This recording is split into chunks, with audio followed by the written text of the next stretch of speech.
Hi అండి, welcome to my channel ఆశ్రిత world. Today నేను చూపించబోయే రెసిపీ పేరు ములక్కాయ గ్రేవీ కర్రీ. ముందుగా ఈ కర్రీ కోసం ఒక పాన్ పెట్టుకొని అందులో 1 టేబుల్ స్పూన్ ధనియాలు వేసుకోవాలి, 2 యాలకులు వేసుకోవాలి, 2 లవంగాలు వేసుకోవాలి, ఒక చిన్న దాల్చిన చెక్క ముక్క వేసుకోవాలి. ఇవన్నీ మంచిగా స్టవ్ సిమ్ లో పెట్టుకొని వేయించుకోవాలి, లేదంటే మాడిపోతాయి. ఇందులోకి 1/2 కప్పు పల్లీలు వేసుకొని బాగా ఫ్రై చేసుకోవాలి. ఇప్పుడు మళ్ళీ పాన్ పెట్టుకొని 1 టేబుల్ స్పూన్ ఆయిల్ వేసుకోవాలి.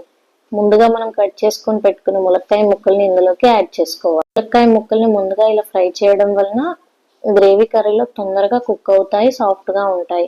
అందుకని ఇలా ముందుగా ఫ్రై చేసుకోవాలి. ములక్కాయ ముక్కల్ని మధ్య మధ్యలో కలుపుకుంటూ ఇలా ఫ్రై చేసుకోవాలి. ఇలా ఫ్రై అయ్యాక వేరే ప్లేట్ లోకి ట్రాన్స్ఫర్ చేసుకోవాలి. ఇప్పుడు మళ్ళీ ఇదే పాన్ లోకి 2 మీడియం సైజ్ టమాటోలను చిన్నగా ముక్కలుగా కట్ చేసుకొని యాడ్ చేసుకోవాలి. టమాటా ముక్కలు ఇందులో ఉన్న వాటర్ అంతా అబ్జర్వ్ అయ్యేంత వరకు ఫ్రై చేసుకోవాలి. టమాటా ముక్కల్ని మధ్య మధ్యలో కలుపుతూ మంచిగా ఫ్రై చేసుకోవాలి. టమాటా ముక్కలు ఇలా ఫ్రై అయ్యాక వేరే బౌల్లోకి ట్రాన్స్ఫర్ చేసుకోవాలి. ఇప్పుడు మనం ఒక మిక్సీ గిన్నెలో తీసుకొని అందులోకి ముందుగా మనం ఫ్రై చేసుకొని పెట్టుకున్న మసాలాలన్నీ యాడ్ చేసుకోవాలి. ఈ మసాలాలోకి మనం ఇప్పుడు 1/2 టీ స్పూన్ జీలకర్రను కూడా యాడ్ చేసుకొని ముందుగా ఫ్రై చేసుకొని పెట్టుకున్న టమాటో ముక్కలు కూడా ఇందులోకి యాడ్ చేసుకోవాలి. టమాటా ముక్కలు యాడ్ చేసుకున్నాక మనం కొంచెం ఇందులోకి సాల్ట్ వేసుకోవాలి. సాల్ట్ వేసాక మనం కొంచెం వాటర్ వేసుకుంటూ ఈ పేస్ట్ ని థిక్ గా మిక్సీ చేసుకోవాలి. ఇలా ఇప్పుడు మళ్ళీ ఒక పాన్ పెట్టుకొని అందులోకి 2 టేబుల్ స్పూన్ ఆయిల్ వేసుకోవాలి. ఆయిల్ ని బాగా హీట్ అవ్వనివ్వాలి. ఆయిల్ హీట్ అయ్యాక కొంచెం జీలకర్ర ఆవాలు వేసుకోవాలి. జీలకర్ర ఆవాలు మంచిగా ఫ్రై అవ్వనివ్వాలి. జీలకర్ర ఆవాలు ఫ్రై అయ్యాక ముందు కట్ చేసుకొని పెట్టుకున్న 2 లేదా 3 పచ్చిమిరపకాయ ముక్కల్ని వేసుకొని బాగా ఫ్రై అవ్వనివ్వాలి. పచ్చిమిరపకాయ ముక్కలు ఫ్రై అయ్యాక ముందుగా కట్ చేసుకొని పెట్టుకున్న ఉల్లిగడ్డ ముక్కల్ని వేసుకొని బాగా ఫ్రై అవ్వనివ్వాలి. ఇలా ఉల్లిగడ్డ ముక్కలు ఫ్రై అయ్యాక 2 లేదా 3 కరివేపాకు రెబ్బల్ని వేసుకోవాలి. కరివేపాకుని మంచిగా ఆయిల్లో ఫ్రై చేయాలి. ఇలా ఫ్రై అయ్యాక 1/2 టేబుల్ స్పూన్ అల్లం వెల్లుల్లిగడ్డ పేస్ట్ వేసుకొని మంచిగా ఫ్రై చేసుకోవాలి. అల్లం వెల్లుల్లిగడ్డ పేస్ట్ అనేది ఆయిల్లో ఫ్రై అవ్వకపోతే మన కర్రీలో పచ్చివాసన వస్తుంది. ఇలా అల్లం వెల్లుల్లిగడ్డ పేస్ట్ ఫ్రై అయ్యాక కొంచెం పసుపుని యాడ్ చేసుకోవాలి. పసుపు వేసాక బాగా మిక్స్ చేసుకోవాలి. ఇప్పుడు ఇదే ప్యాన్ లోకి మనం ముందుగా రెడీ చేసుకొని పెట్టుకున్న పేస్ట్ ని యాడ్ చేసుకోవాలి. పేస్ట్ ని బాగా ఫ్రై అవ్వనివ్వాలి.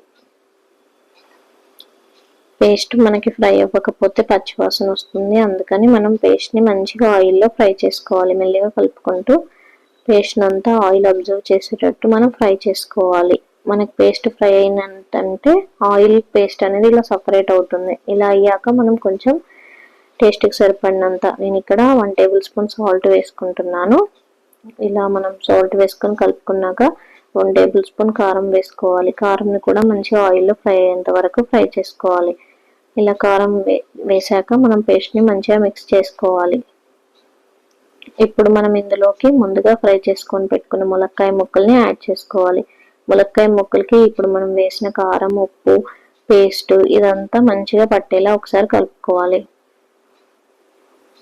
ఇప్పుడు ములక్కాయ ముక్కలకి అదంతా పట్టి మంచిగా ఆయిల్ మనకి పైనకి వస్తుంది. ఇలా వచ్చాక మనం కొంచెం గ్రేవీ కర్రీ కాబట్టి ఇందులోకి 1 గ్లాస్ ఆఫ్ వాటర్ని యాడ్ చేసుకోవాలి. యాడ్ చేసుకొని మంచిగా కలుపుకోవాలి.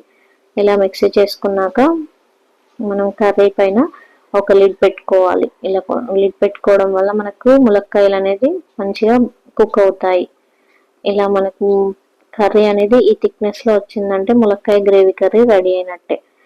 ఇప్పుడు మనం ఇందులోకి ఫ్రెష్ గా కట్ చేసుకొని పెట్టుకున్న కొత్తిమీరని యాడ్ చేసుకోవాలి.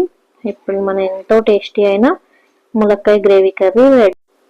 Thank you for watching. Please like, share and subscribe my channel.